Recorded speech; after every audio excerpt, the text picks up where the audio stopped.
Thank you, everybody, for joining us tonight. We would like to also thank all of the members of DCTA that came out to vote tonight and that came out on Saturday to vote. After 5 years of studying and 15 months of negotiating pro-comp, we have something to let you all know.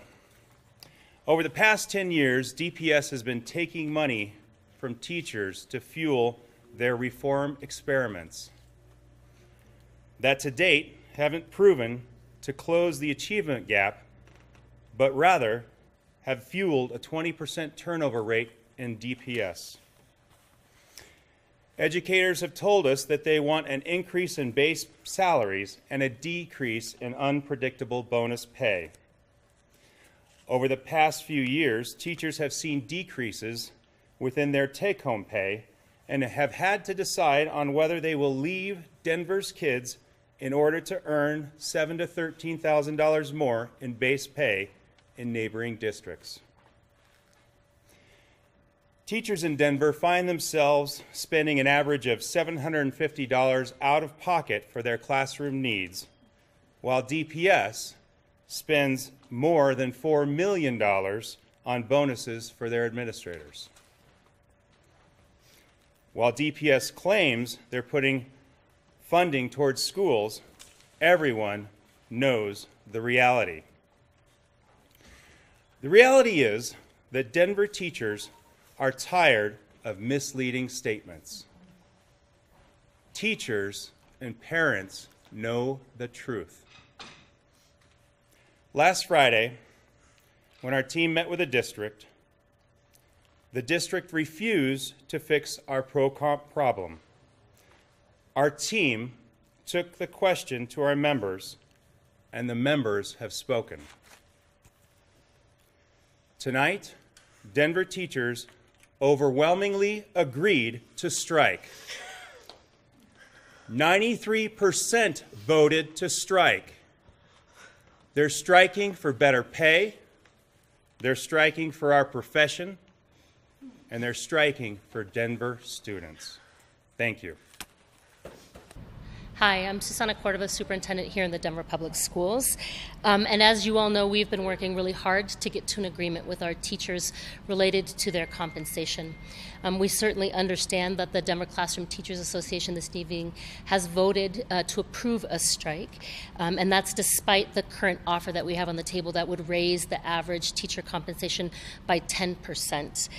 We know that this is a really difficult time, and one of the things I want to share is that good people can share the same values, the same goals, and have very different ideas about how to get to those goals. I remain very committed to working with our Teachers Association to reach an agreement. I think it's in the best interest of our students. It's certainly in the best interest of our teachers that we're able to do that. I want to make it clear for our families that we are very committed to keeping schools open. Even with this strike vote, there is nothing that will change for school tomorrow. So tomorrow schools will be open. We will be serving kids and all of our teachers will be in place. The earliest that a strike could actually happen is Monday, January 28th. And so we do want to assure our families school is open tomorrow and everybody will be ready and willing to serve our students. For our families also, the most important thing you can do at this point is make sure that we have up-to-date information for your children in the event that anything does happen and we need to get in touch with you. That'll allow us to get in touch with you really quickly so we know we can make sure that you know what's going on. To our teachers, what I'd like to say is we are very committed to reaching an agreement. We know that we need you in our classrooms. My goal, and I think all of our goal, is to help resolve where we are and to continue working on that agreement together. We will have updated information for our community, and you can continue to check back on our website at www.dpsk12.org for updates as we learn more. Do you plan to ask the state to intervene in the strike? Yeah, you know, I do think it's going to be really important for us to continue working, and certainly we will be reaching out to talk with the governor's office to ask them to intervene, to bring us back to the table to continue our conversations. We know you're recruiting subs to keep all the schools open. Will that be enough to assure that every school in the district remains open? Sure. So in addition to the work that we do with our substitute pool, and I want to assure everyone that anyone who is working in our schools will have completed a complete background check, will have a substitute license or authorization to work as a substitute, and will need to meet the state's criteria to be a substitute teacher. That's something that we think is really important.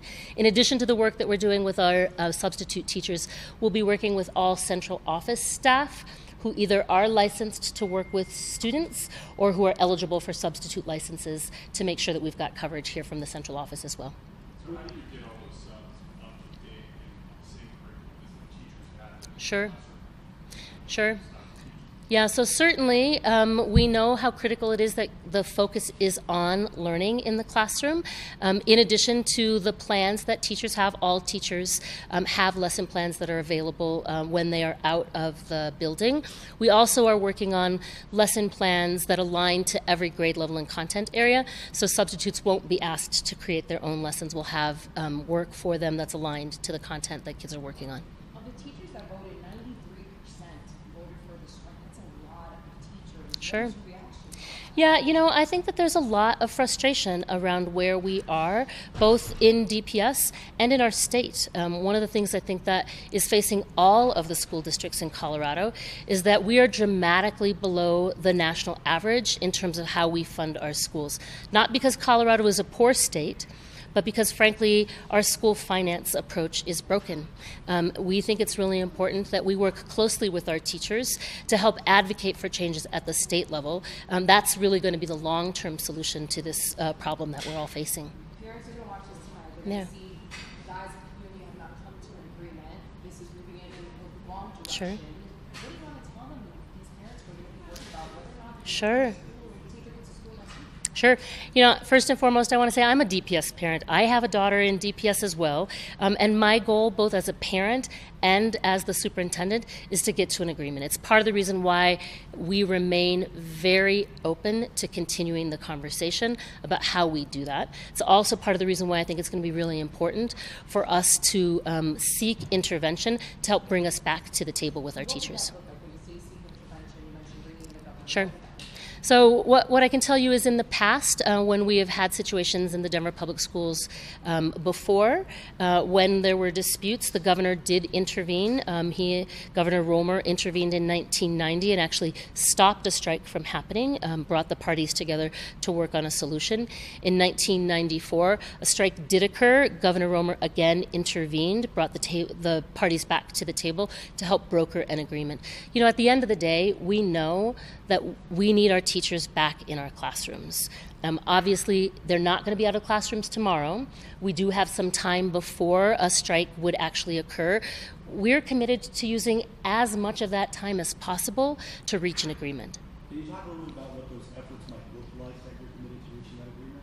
Yeah, sure. So, you know, part of what I've been saying all along is negotiations are about sharing information, sharing proposals, sharing values, talking about what's important, and then making adjustments to get to the place where everybody feels like it's an agreement that they can live with.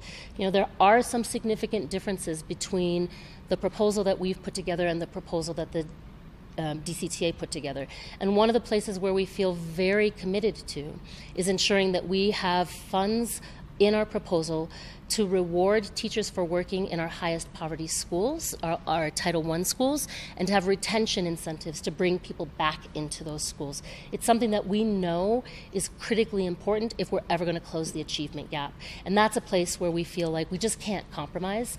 But we are very open to continuing to talk through how we get to an agreement. How soon will you reach back out to DCTA to try Yep. to continue those negotiations? Yeah, so we actually reached out. Were willing to stay at the table on Friday night up until the end of the agreement of the contract at midnight. You know, I understand why the DCTA felt like they needed to stop where they are, and I respect that opinion. As I said, good people can share values, can share goals, and have very different ideas about how you get there. And I count among my own close personal friends teachers in the Denver Public Schools. I know we have great people who work in our classrooms. In terms of how we can do that, we remain open to continuing negotiations. We would welcome the intervention of the Governor's Office and the Department of Labor to assist in that process. Have you reached out to DCTA yet after this vote? If not, how soon? Sure. So they made it clear that they wanted to get through their vote first before we had any other conversations. Tomorrow we'll spend some time, both the DCTA and the district will spend some time with the Governor's Office, and then we'll be in a better position to talk about the next steps. And can I just ask really quickly? Sure. You know, you've been in this role for not too long. Yeah, this is day 11. Yeah. Wow. Yeah. Yeah. So, how does this feel personally? Sure. Sure. You know, I care deeply about our teachers. As I mentioned, you know, I was a teacher in DPS. I was a member of the Denver Classroom Teachers Association. My second year teaching was 1990. I remember how frightening it was to think about, am I showing up to school or am I showing up to a picket line? It's scary. You know, as a second year teacher, I didn't have a lot of money saved. If I had gone on strike, I don't know how I would have covered my bills. And I know we have a lot of teachers who are in that exact same position. And clearly, we have a lot of teachers who are also frustrated with where we are right now with the negotiations. I have hundreds of emails in my inbox from teachers who are saying, please get to a solution. And I share that sentiment, and I'm very open to continuing the work that we have to do to get an agreement.